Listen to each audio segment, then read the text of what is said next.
Maya Chen had always been good at being overlooked.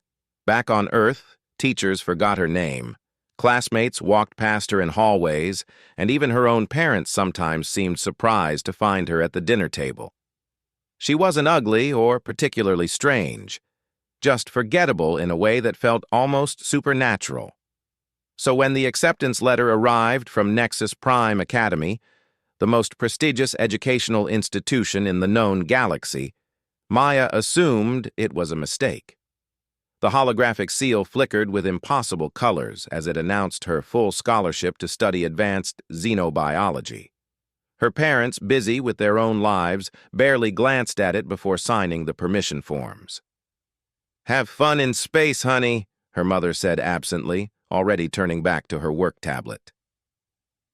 3 weeks later, Maya found herself on a transport ship filled with the galaxy's brightest young minds.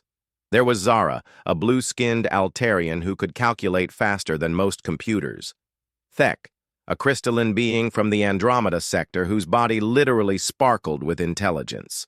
And dozens of other species she'd only seen in textbooks, all chattering excitedly about their acceptance to the Academy. Maya pressed herself into a corner seat, trying to become even more invisible than usual. She pulled up the Academy's information packet on her tablet, still hardly believing she was here. Nexus Prime Academy floated in neutral space, a massive station that served as a melting pot for the galaxy's most promising students. Only 1 in a million applicants were accepted, and the waiting list stretched for decades. "Excuse me," a voice said beside her. Maya looked up to see a tall, green-skinned student with 4 arms and kind eyes. "I'm Vel from the Proxima system. I don't think we've been introduced." Maya blinked in surprise. Someone had actually noticed her. "Oh, I'm Maya, from Earth." Vel's expression shifted to something like curiosity. "Earth? That's unusual. Your species only made contact with the Galactic Council 50 years ago. No offense, but humans aren't exactly known for their academic achievements." Heat flushed Maya's cheeks, but before she could respond, an announcement crackled over the ship's speakers. They were approaching Nexus Prime Academy. Maya pressed her face to the viewport and gasped. The Academy was enormous, a gleaming structure of interconnected spheres and rings that rotated slowly in the void. Ships from hundreds of worlds docked at its many ports, and she could see students moving through transparent walkways between the different sections. The docking process was chaos. Students from dozens of species crowded the disembarkation areas, their belongings floating behind them in anti-grav cases. Maya found herself swept along in the crowd, her own small bag clutched tightly to her chest. The Academy's interior took her breath away. Massive atriums opened up to show star fields through transparent ceilings.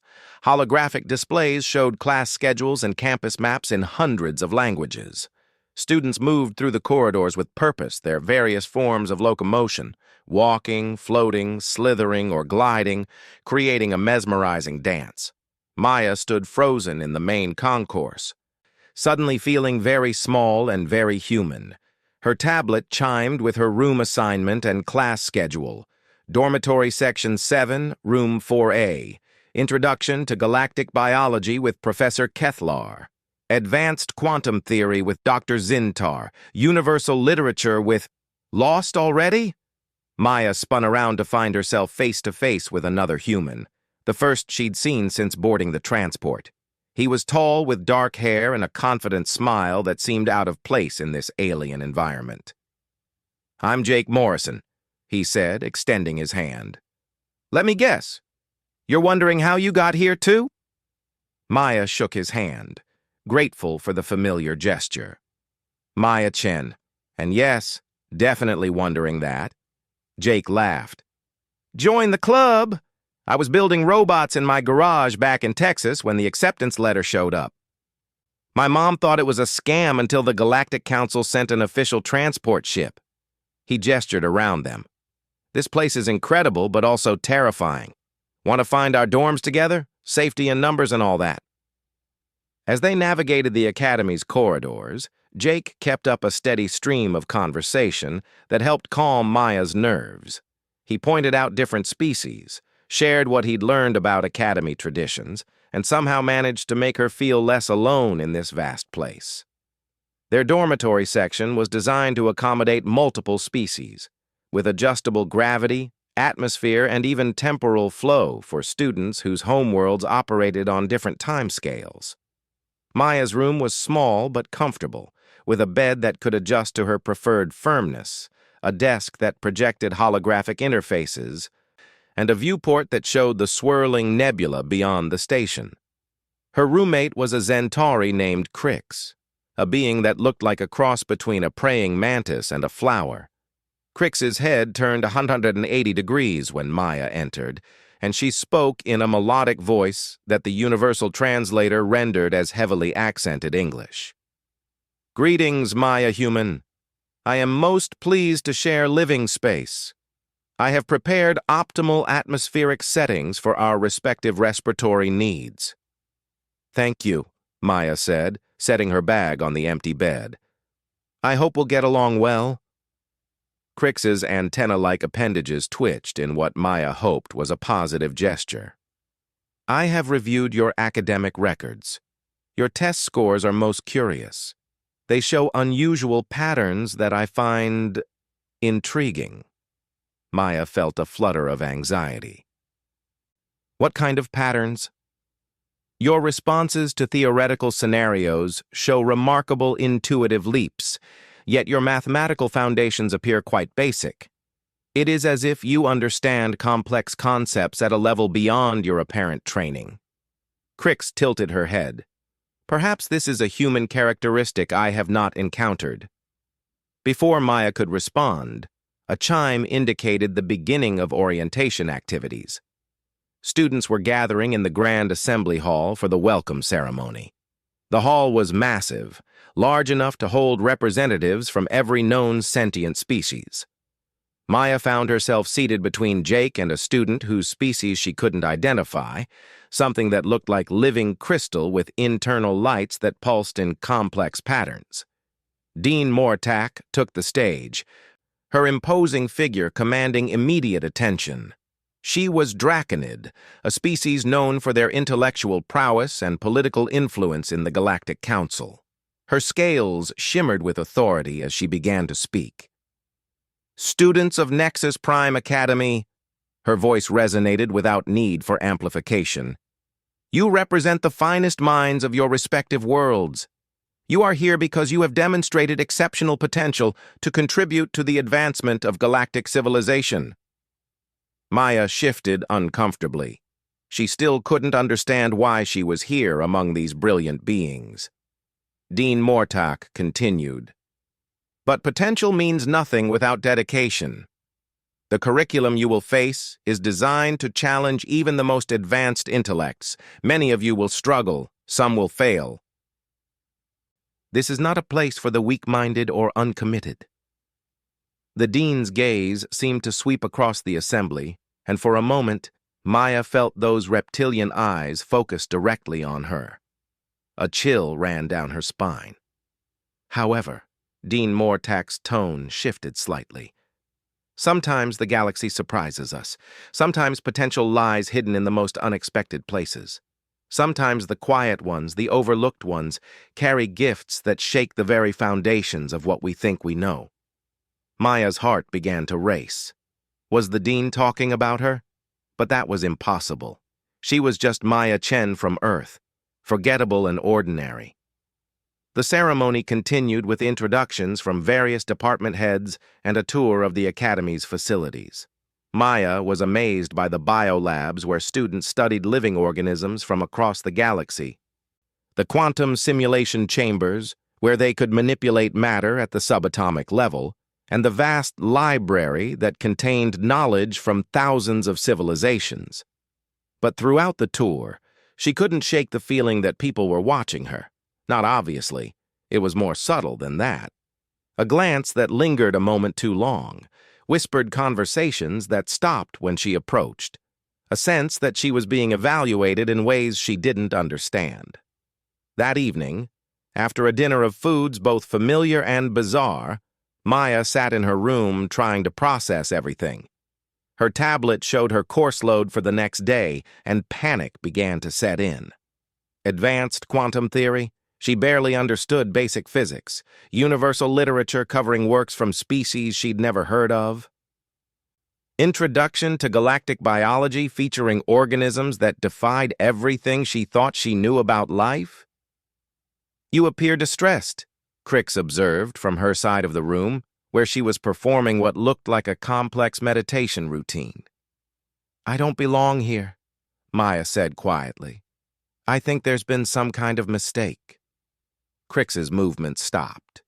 "In my experience, the Academy does not make mistakes in admissions. Perhaps you do not yet understand what you bring to this place." "What could I possibly bring? I'm just a human. We're the newest species in the galactic community. We don't have advanced technology or ancient wisdom or any special abilities." Crix's internal lights pulsed thoughtfully. Sometimes the newest perspective sees what the oldest minds miss. And humans have, how do you say, interesting qualities that other species lack. Like what? Curiosity that borders on recklessness, adaptability that seems almost impossible, and something else.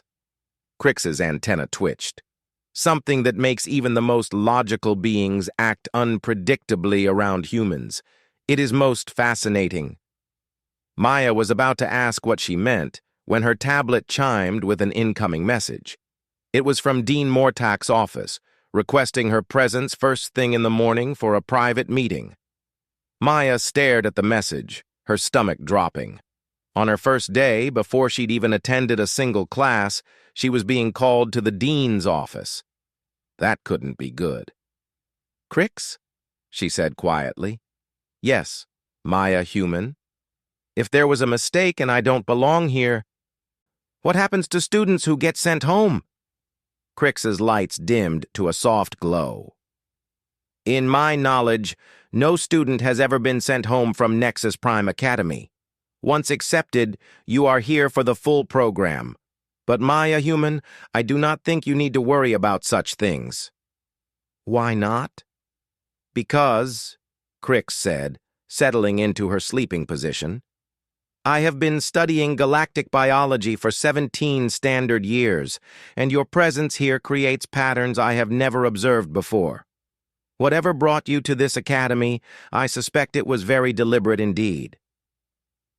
Maya lay awake most of the night, staring out her viewport at the stars and wondering what tomorrow's meeting would bring. She had no idea that across the academy, other conversations were taking place in hushed tones. In Professor Kethalar's office, the ancient Silurian was studying Maya's file with growing interest. Her test scores showed anomalies that suggested an intuitive understanding of biological systems that should have been impossible for someone with her limited education. In the quantum physics department, Dr. Zintar was reviewing security footage from the entrance exams, focusing on how Maya's presence seemed to affect the behavior of other test takers in subtle but measurable ways. And in the dean's private chambers, Mortak was speaking in low tones with a figure whose face was hidden in shadow.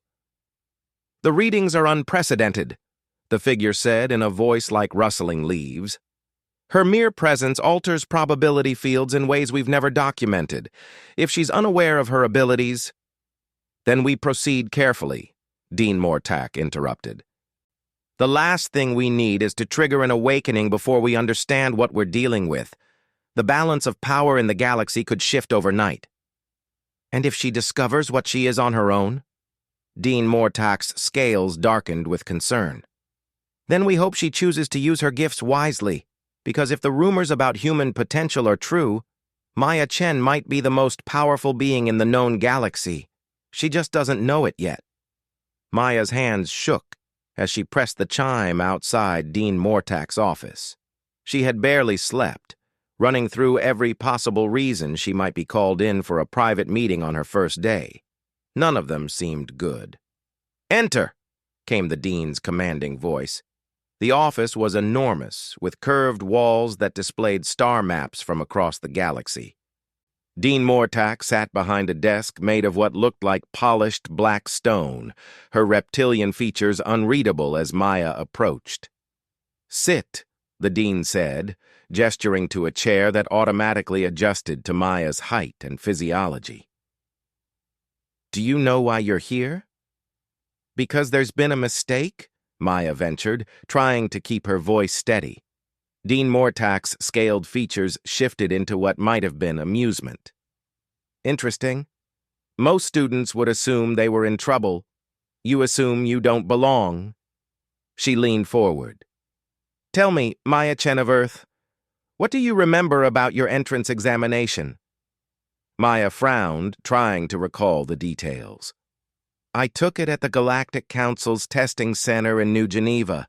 There were written portions, some kind of simulation exercises, and an interview. Though honestly, most of it's a blur." "A blur?" The dean's tone was neutral. "And your preparation for these examinations?" "I didn't really prepare. I mean, I read some basic galactic history and tried to learn about different species, but I was told the exam would test general aptitude rather than specific knowledge." Dean Mortack stood and walked to one of the star maps on the wall. "Your examination results were unprecedented, Maya Chen. Not just high scores, impossible scores. You solved theoretical problems that graduate students struggle with, demonstrated intuitive understanding of concepts you'd never formally studied, and completed simulation exercises designed for beings with centuries of experience." Maya felt her stomach drop. "There must be some kind of error in the scoring system. That's what we thought initially." The dean turned back to face her. "So we reviewed the recordings. Would you like to see?" Before Maya could answer, a holographic display materialized between them. Maya watched herself sitting in the examination room, working through problems on a tablet. But something was wrong with the recording. The Maya on screen moved with subtle confidence, answered questions without hesitation, and occasionally paused as if listening to something no one else could hear.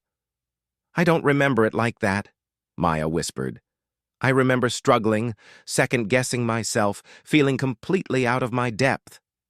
"Yet your performance was flawless." Dean Mortack waved away the hologram. "Tell me, have you ever experienced memory gaps? Periods where time seems to skip or blur?" Maya's throat went dry. "Sometimes, usually when I'm stressed or concentrating really hard. I've always thought it was just daydreaming." "Have you ever noticed unusual effects on electronic equipment around you? Computers working better than they should? Systems responding to your needs before you express them?" The questions hit too close to home. Maya remembered her computer at home seeming to anticipate her needs, search results appearing before she finished typing queries, programs running smoother when she was using them. She'd always assumed it was coincidence. "I think," Maya said slowly, "you should tell me what's really going on." Dean Mortack returned to her seat. "What do you know about human evolution, Maya?" "The basics. We evolved from earlier primates over millions of years. Developed complex brains, language, tool use." "And what caused this rapid evolutionary leap?" "Humans went from primitive hominids to galaxy-crossing civilization in an impossibly short time frame, mere thousands of years instead of millions." "Do you find that curious?" Maya had never really thought about it. "I guess when you put it that way." "Most species require hundreds of thousands of years to develop faster than light travel from the point of achieving basic metallurgy. Humans accomplished it in 6,000 years. The galactic scientific community has been studying this phenomenon for decades." The dean pulled up another display showing a timeline of human development compared to other species. The progression was jarring.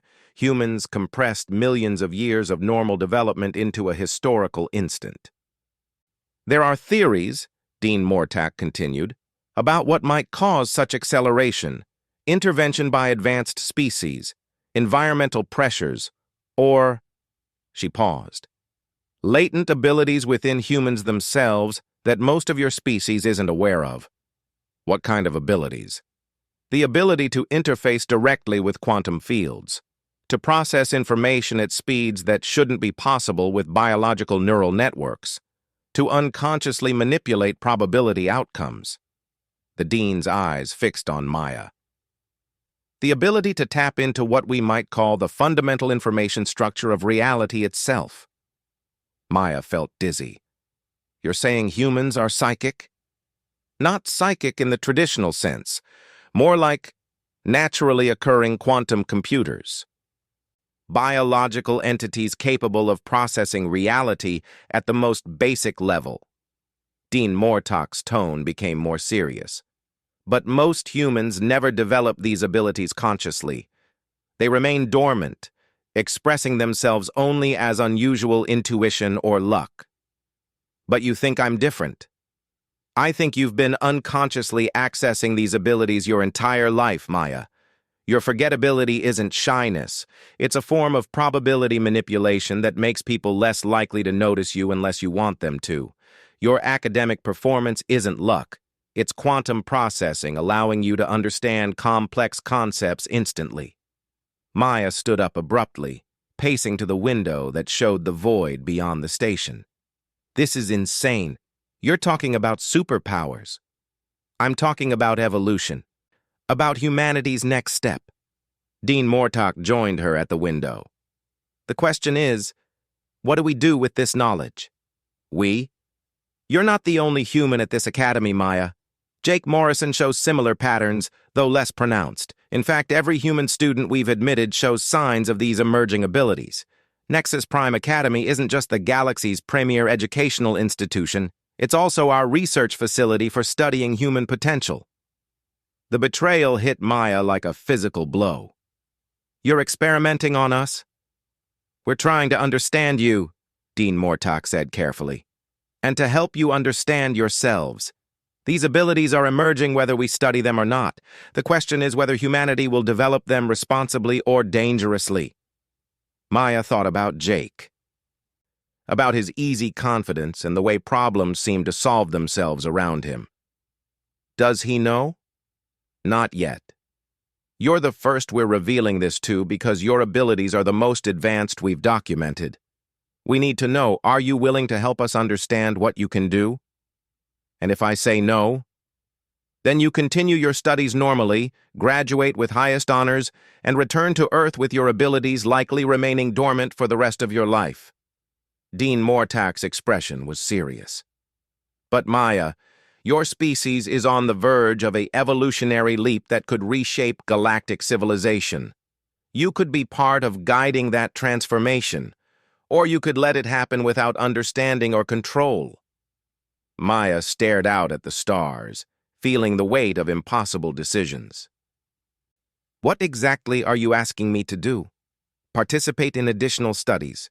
Allow us to monitor your abilities as they develop. Learn to consciously control what you've been doing unconsciously. The dean moved closer.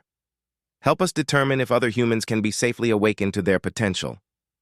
And in return, you receive the finest education in the galaxy, access to knowledge and technology your homeworld won't possess for centuries, and the opportunity to shape humanity's future among the stars.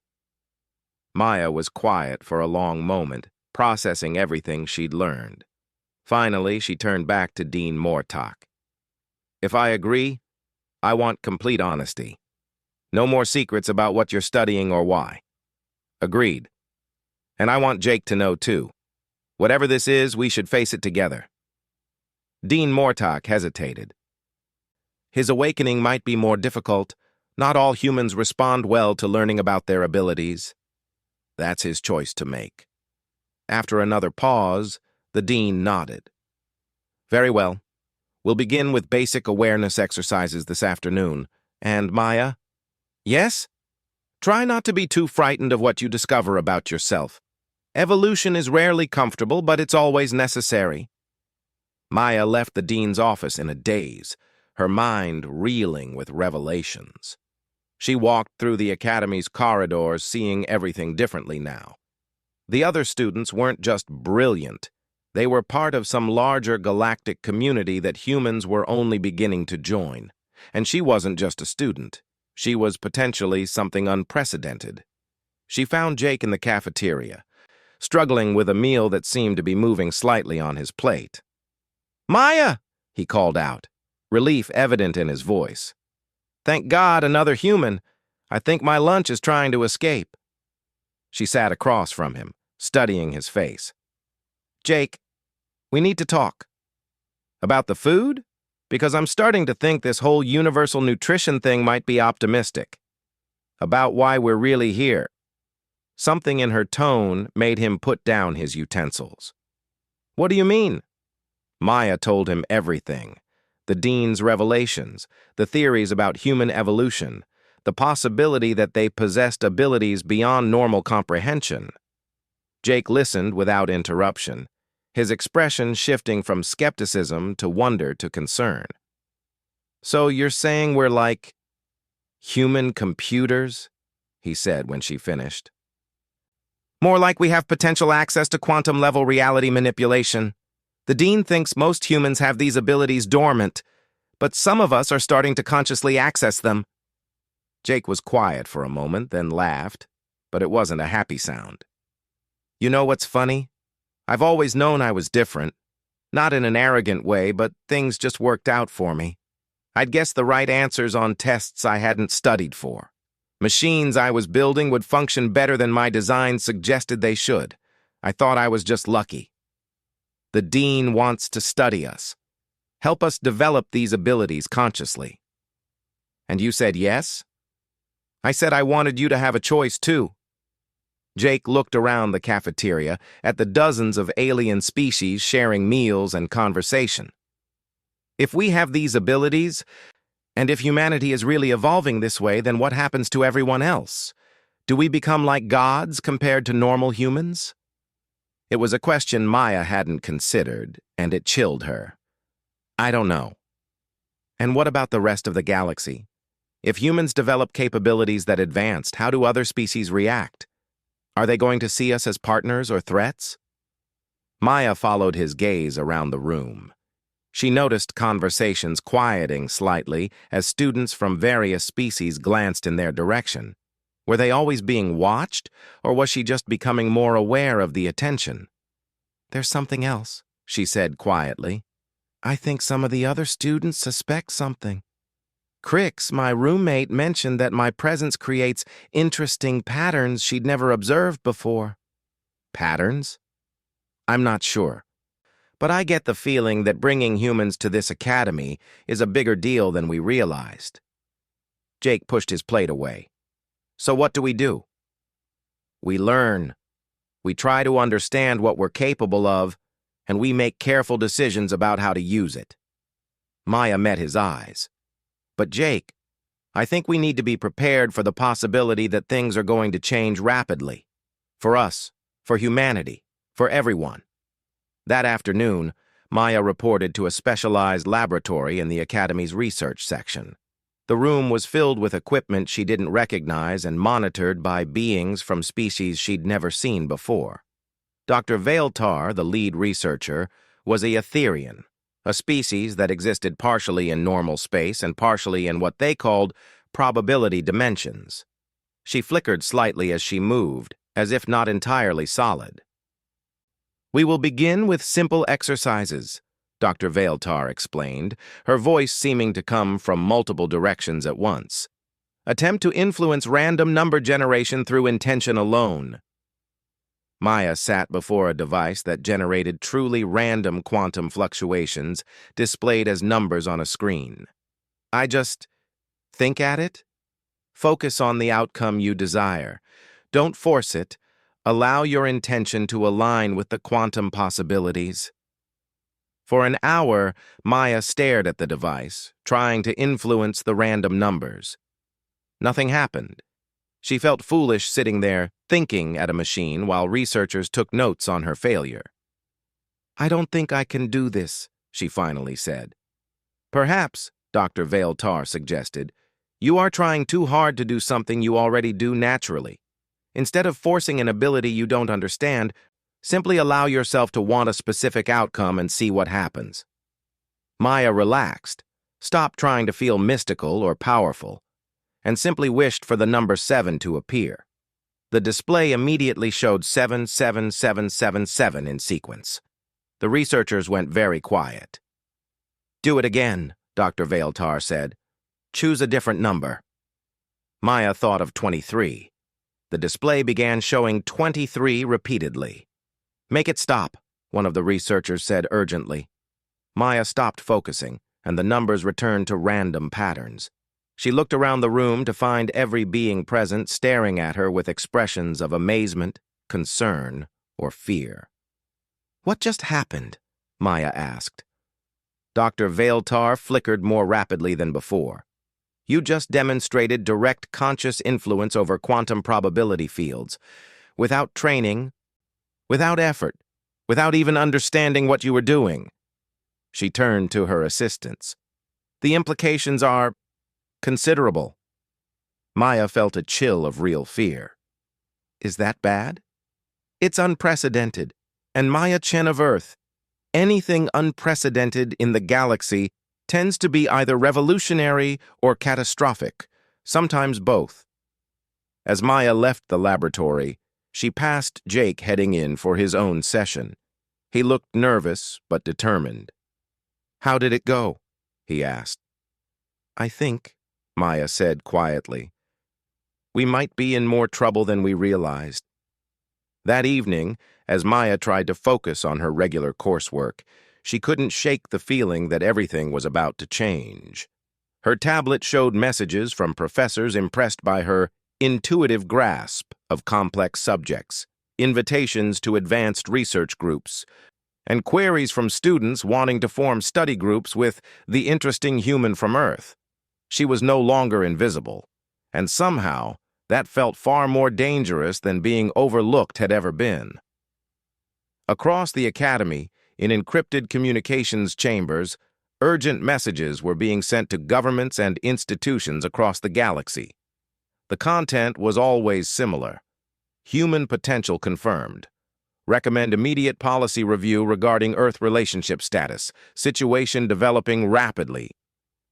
Maya Chen was about to discover that being noticed by the galaxy was far more complicated than she'd ever imagined.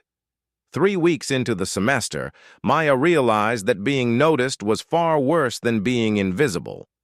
Students from dozens of species found excuses to sit near her in classes, study groups formed around her insights into complex problems, and professors asked her opinions with an intensity that made her uncomfortable. Jake was experiencing similar attention, though he seemed to handle it better. His natural confidence served him well as he navigated the increasing scrutiny. During their daily meetings with Dr. Vailtar, they were discovering the scope of their abilities, and the implications were staggering. "Today we'll attempt something more advanced," Dr. Vailtar announced as they entered the laboratory. The Etherian researcher had grown more excited and more concerned with each session as their capabilities became apparent. "What kind of advanced?" Jake asked, settling into his monitoring chair. "Information access. Humans appear to have an intuitive connection to what we call the galactic information matrix, the quantum substrate that underlies all reality. We want to see if you can consciously tap into this network." Maya felt nervous. Their previous sessions had shown they could influence probability, process complex information at impossible speeds, and even affect electronic systems through intention alone. But accessing some kind of cosmic information network sounded far more dangerous. "What exactly would we be accessing?" she asked. "Think of it as the universe's memory. Every event, every thought, every possibility leaves quantum traces. Most species can only access these traces through advanced technology and years of training, but humans might be able to do it naturally." Dr. Vailtar activated a device that looked like a sphere of liquid light. "Place your hands on the interface and simply open your mind to receiving information. Don't force it. Allow it to come to you." Jake went first. As soon as his hands touched the sphere, his eyes went wide. I can see everything, he whispered. The Academy's construction, the first students to arrive here, conversations happening right now in chambers I've never seen. He jerked his hands away, breathing heavily. That was incredible and terrifying. Maya approached the interface reluctantly. When she touched it, the sensation was overwhelming. Information flooded her consciousness, not just about the Academy, but about the galaxy itself.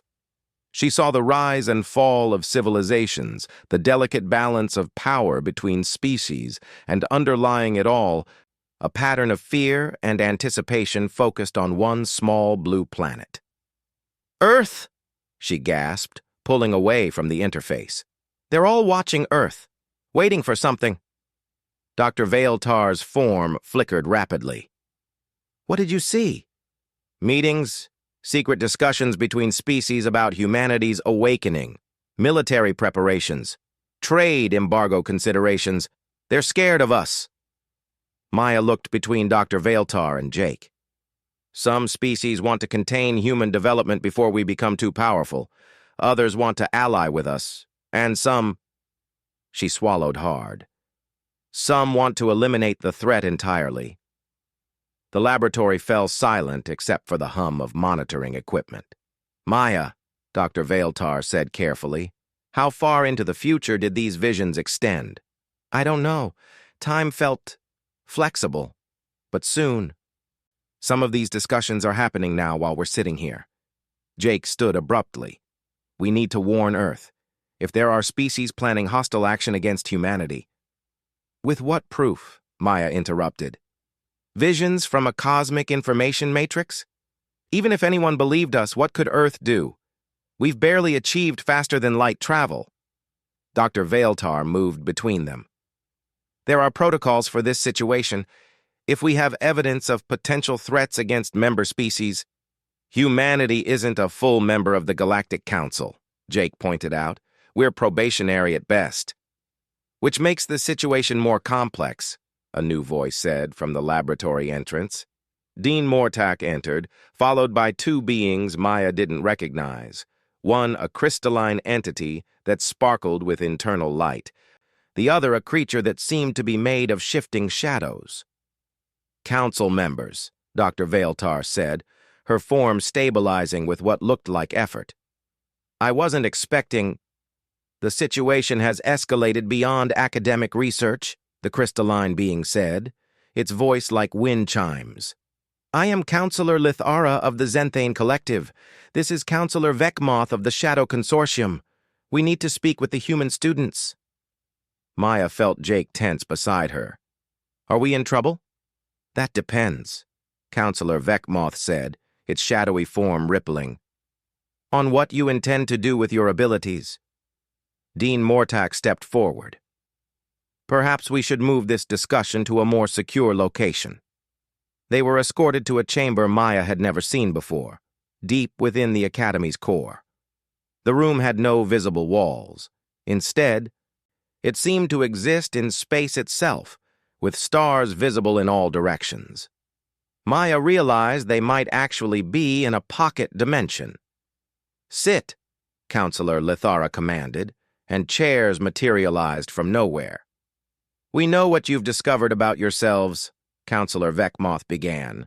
"Word has spread throughout the galaxy about humans with unprecedented quantum manipulation abilities. The galactic community is concerned."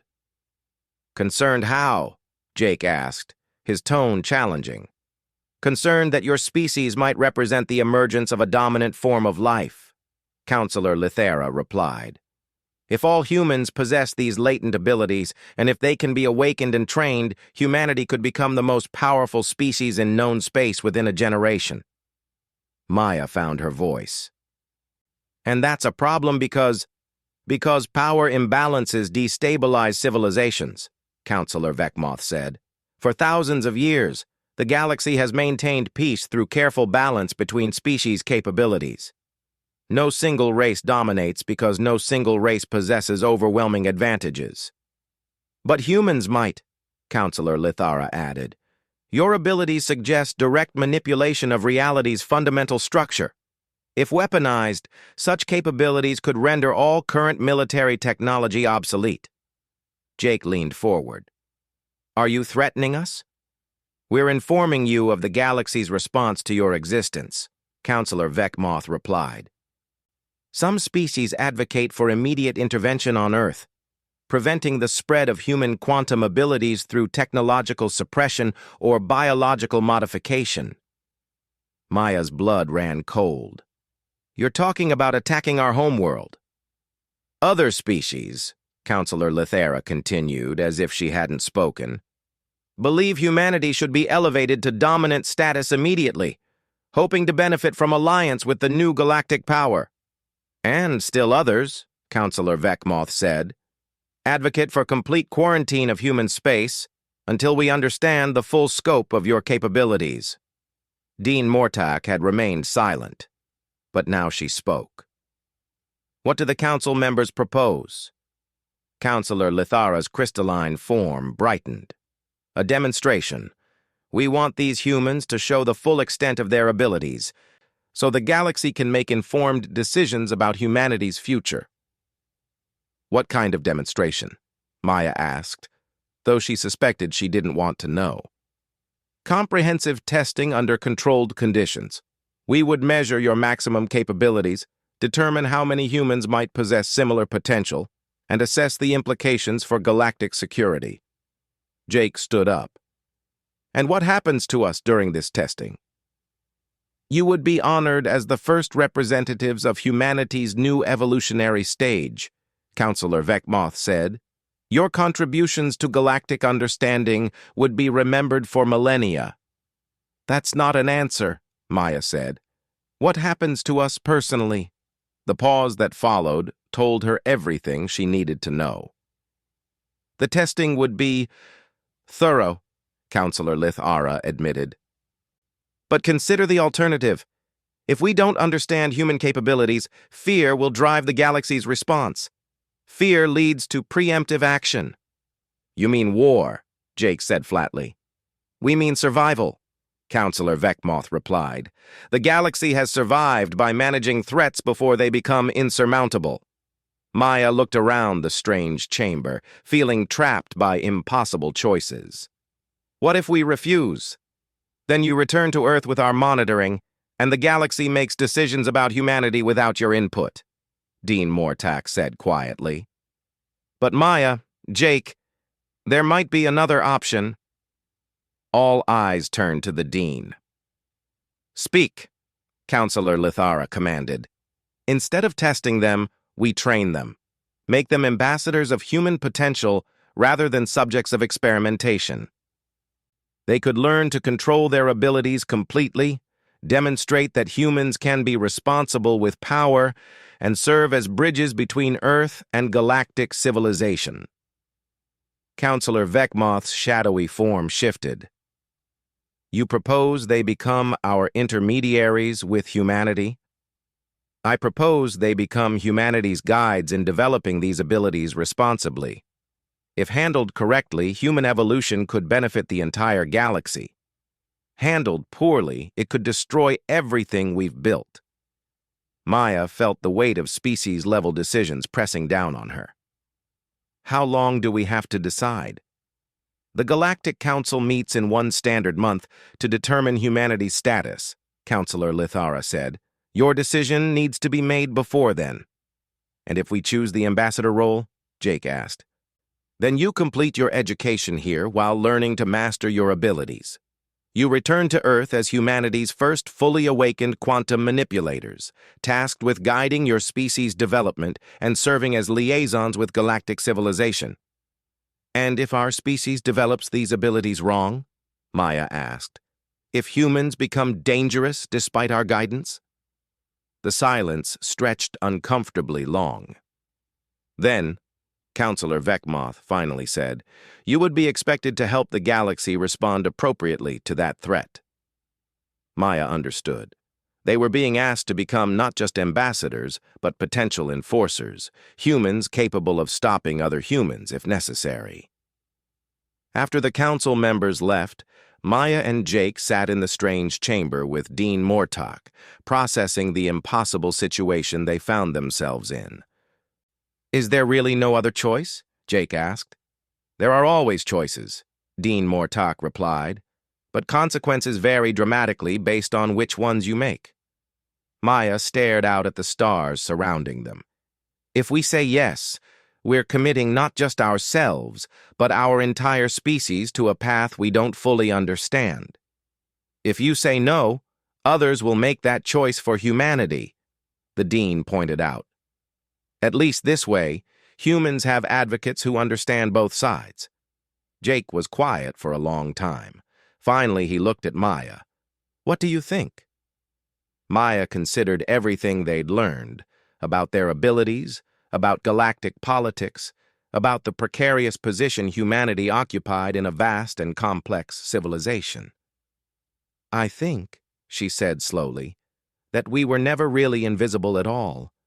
We were always being watched, always being evaluated. The only difference is now we know it. So we do what humans have always done when faced with impossible odds. We adapt, we learn, and we prove that we deserve to be here." She met Jake's eyes. "But we do it on our terms, not theirs."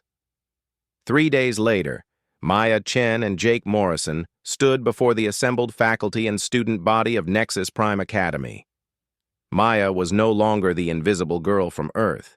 She was humanity's first conscious quantum manipulator, about to demonstrate abilities that could reshape galactic civilization. "Are you ready?" Jake whispered as they approached the platform. Maya looked out at the crowd of beings from across the galaxy, all watching to see what humans were truly capable of. She thought of Earth. Billions of people unaware that their future was being decided in this moment. She thought of her parents, who had barely noticed when she left for the academy. She thought of all the times she'd wished to be seen, to matter, to make a difference. "No," she admitted. "But I don't think anyone ever is for something like this." As they reached the platform, Maya felt her abilities responding to her emotions. Probability fields shifting around her, quantum possibilities aligning with her intentions, the very fabric of reality bending slightly to accommodate her will. For better or worse, humanity was no longer hiding in the shadows, and Maya Chen, the nearly invisible student from Earth, was about to show the galaxy what humans could become when they finally stepped into the light. The demonstration would change everything. But that's what evolution was for, changing everything, one impossible step at a time. As Maya raised her hands and began to consciously manipulate reality itself for the assembled witnesses, she smiled. Perhaps being noticed wasn't so bad after all, especially when it meant ensuring that humanity would have a voice in determining its own destiny among the stars. The galaxy would learn what humans were capable of, and humans would learn what they were meant to become. Both revelations would be more extraordinary than anyone had imagined.